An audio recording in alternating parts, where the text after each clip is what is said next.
Hey guys, what's going on? This is Sergeant Merrill, and I'm going to make a quick guide here, and I'm going to try and keep it really short because I know some of you are frustrated at this point trying to find a way to do this.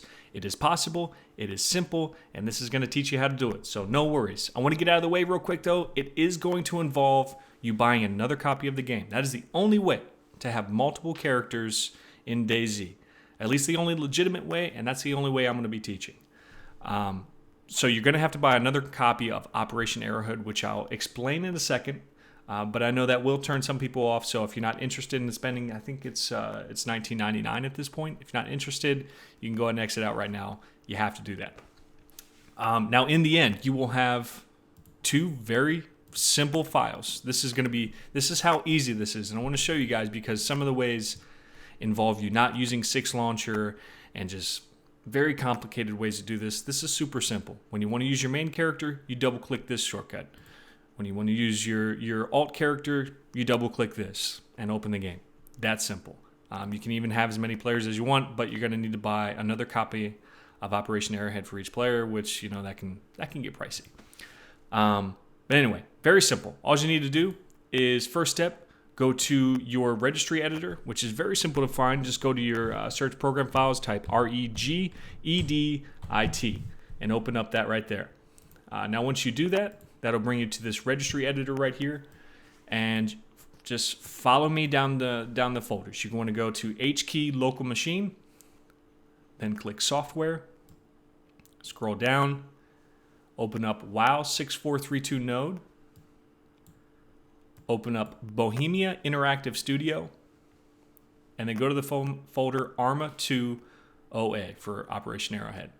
And then you're going to want to find your key, which is right here. Now, normally you'll see the little key right here, but I've moved that all the way to the right because I don't want people able to access my key.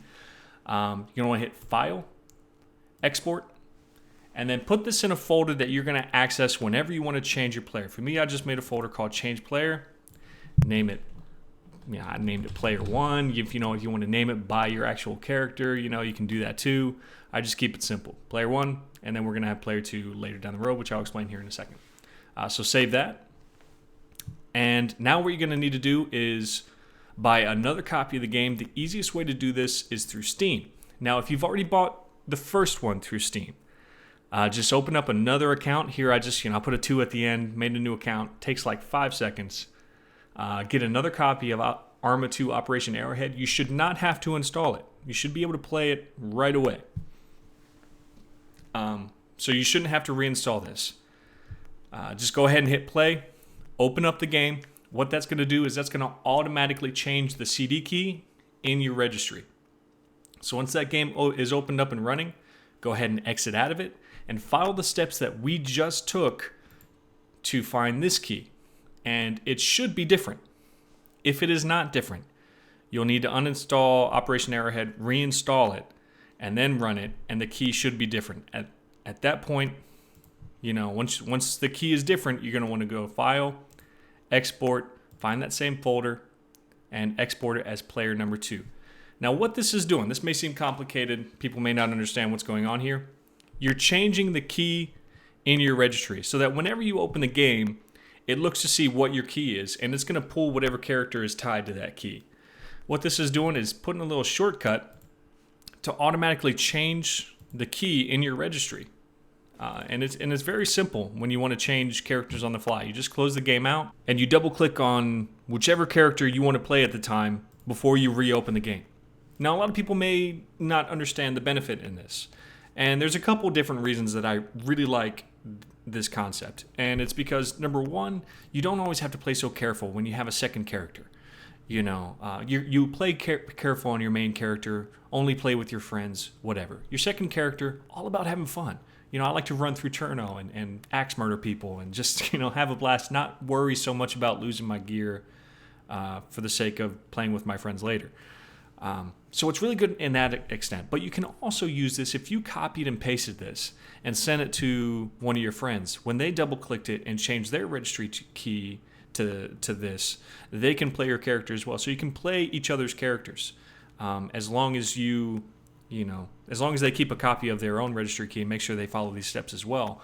They can switch out characters between you, your friends. Be careful of who you send that to. But that's also another benefit in doing this as well. That's all I have, guys. If there are any problems with this, you can go ahead and put it in the comment section. I'll try my best to answer. I do ask though, make sure that the problem that you're having isn't already answered in the comment section, because I'm not going to have a whole lot of time to answer the same question over and over. I hope I was able to keep it short, simple, understandable. But that's all I have here, guys. Happy hunting.